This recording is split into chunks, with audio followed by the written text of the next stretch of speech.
السلام عليكم. معاكم محمود الهيدي من جيم مصر. ومكملين من نفس الكتاب بقية شرح التمارين. اولا انا اسف بقالي الاسبوع اللي فات ده كامل ما نزلتش فيديوهات، كنت بس مشغول حبتين في الشغل. وفي حاجتين عايز ارد عليهم. بس اول حاجه، في ناس بتعلق على المكان اللي انا بنزل منه فيديوهات مكتوب عليها لكسنتون كنتاكي. ده مش محل كنتاكي بتاع الفراخ، دي ولايه موجوده في ولايه امريكا. تاني حاجه، في ناس كتيره بعتت لي رسائل او كومنتات بتقول لك في ناس كتيره ابتدت تسرق الفكره. انا ما اخترعتش الفكره، انا ما اخترعتش الكتاب دوت.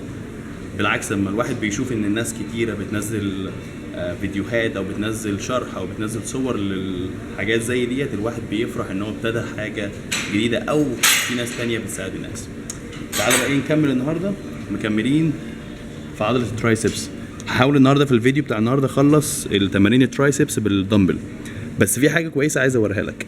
شايف تمرينة الترايسبس دمبل ده بالظبط زي اللي هي بالبار اللي احنا اتكلمنا عليها الاسبوع اللي فات، وكلمنا عليها الفرق بين الاثنين. لو ما شفتش الفيديو بتاعت الحلقه اللي فاتت، خش على اليوتيوب واتفرج عليها. هنا هوت في كل تمارين الترايسبس بالدمبل انا عايزك تبص على حاجه مهمه جدا. هنا هوت حلو الكلام. معظم تمارين الترايسبس بالدمبل بتركز على الثلاث رؤوس للترايسبس. فاحنا عندنا اول زاويه اللي هي الزاويه ديت، حلو الكلام. تاني زاويه اللي انت وانت واقف بايد واحده او انت قاعد. الفكره كلها ما بتفرقش انت واقف ولا قاعد، بس الحاجه الملاحظه وانت واقف لازم تشد عضلات بطنك كويس جدا. ان انت لو انت واقف ممكن تحط ضغط على عضله الظهر بتاعتك. يعني لو بصينا هنا اهوت الكومن اللي هم عاملينها، اول ملحوظه اللي عاملينها بيقولك يستحسن انت تقعد بحيث ما يكونش فيه تاثير على العضلات اللي هي السفليه لعضله الظهر. ده تاني تمرين بالدمبل وهوريلك بالظبط بيتعمل ازاي. تالت تمرين بالدمبل، لو واحد من الاثنين ما ينفعش تعملهم عندك، سواء بقى كتفك بيوجعك او اي حاجه من الحاجات، او عايز تغير التمارين، ده تعتبر تمرين تالت برضو بالدمبل ونفس النظام. كلهم بيركزوا على الثلاث رؤوس. ورابع تمرين للدمبل هيبقى اللي هو بالايد الاثنين وبتبقى قاعد وبيبقى ورا الدماغ وبتطلع تاني، نفس النظام. كل الثلاث تمرينات اللي انا وريتهم لك دول بيشغلوا الثلاث رؤوس اكتر حاجه. تعالى اوريك الكلام ده عامل ازاي. اول تمرينه اتكلمنا فيها اللي هي بالظبط زي البار بس بتلعبهم بالدمبل. فهتبقى ماسك الدمبل كده اهوت وهتنزل لغايه اورتك وبترجعهم تاني، تنزل لغايه اورتك تطلعهم فوق تاني. على قد ما بتقدر حاول تخلي كوعك ثابت ما يتحركش، انت بس بتنزل بايدك وبتطلع تاني بتفرد. ده كده كان اول تمرين. وزي ما اتفقنا الكتاب بيقول، مش انا اللي بقول، الكتاب بيقول ان هم بيركزوا على الثلاث رؤوس بتاعت الترايسبس. تاني تمرين انت ممكن تلعبه وانت واقف، دراع مفرود وبتمسك من ورا تنزل لغايه تحت تطلعها تاني. حلو الكلام. فلو لفيت من ورا انت ماسك كوعك من هنا فوق تنزل لغايه تحت وتطلعها تاني.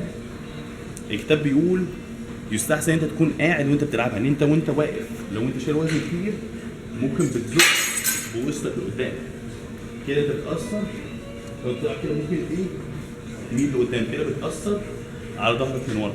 يستحسن انت تقعد بحيث انت كده خلاص ظهرك من الخلفي معلوش اي تاثير. ونفس الحركه بالظبط، تنزل وتطلع.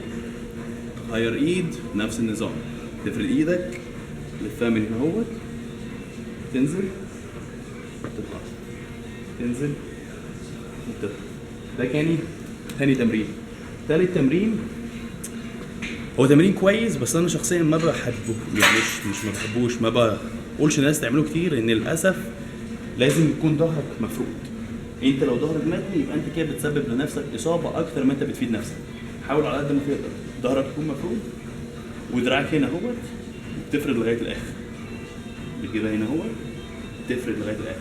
نفس النظام، انت كوعك ما بيتحركش، يعني كتفك لغايه كوعك الحته دي بالظبط ما بتتحركش، اللي بيتحرك بس ايدك وبترجعها تاني، ايدك وبترجعها تاني. اخر تمرين طبعا الوزن هيبقى اعلى شويه. يعني انت التمرين اللي انت اتمرنتها الوزن اللي بتشيله بايد واحده طبعا بيبقى اخف بكتير من التمرين اللي بتتمرنها بايديك الاثنين. ديت بتمسك الوزن بايديك الاثنين، سواء بقى هتمسك الدمبل كده اهوت او كده، يعني مش هتختلف كتير. انت بتمسكه بالطريقه اللي تريحك. ايديك الاثنين مفروده والاثنين بينزلوا تحت وتطلع فوق، الاثنين بينزلوا تحت تطلع فوق. لو جبتها من ناحيه الورا تنزل تنزل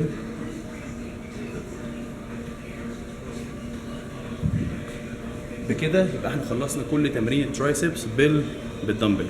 اعتقد فاضل لنا كمان تمرينتين ان شاء الله. فاضل لها كام فيديو واحد بس كمان للترايسبس وان شاء الله نخلصها كلها. يلا سلام عليكم.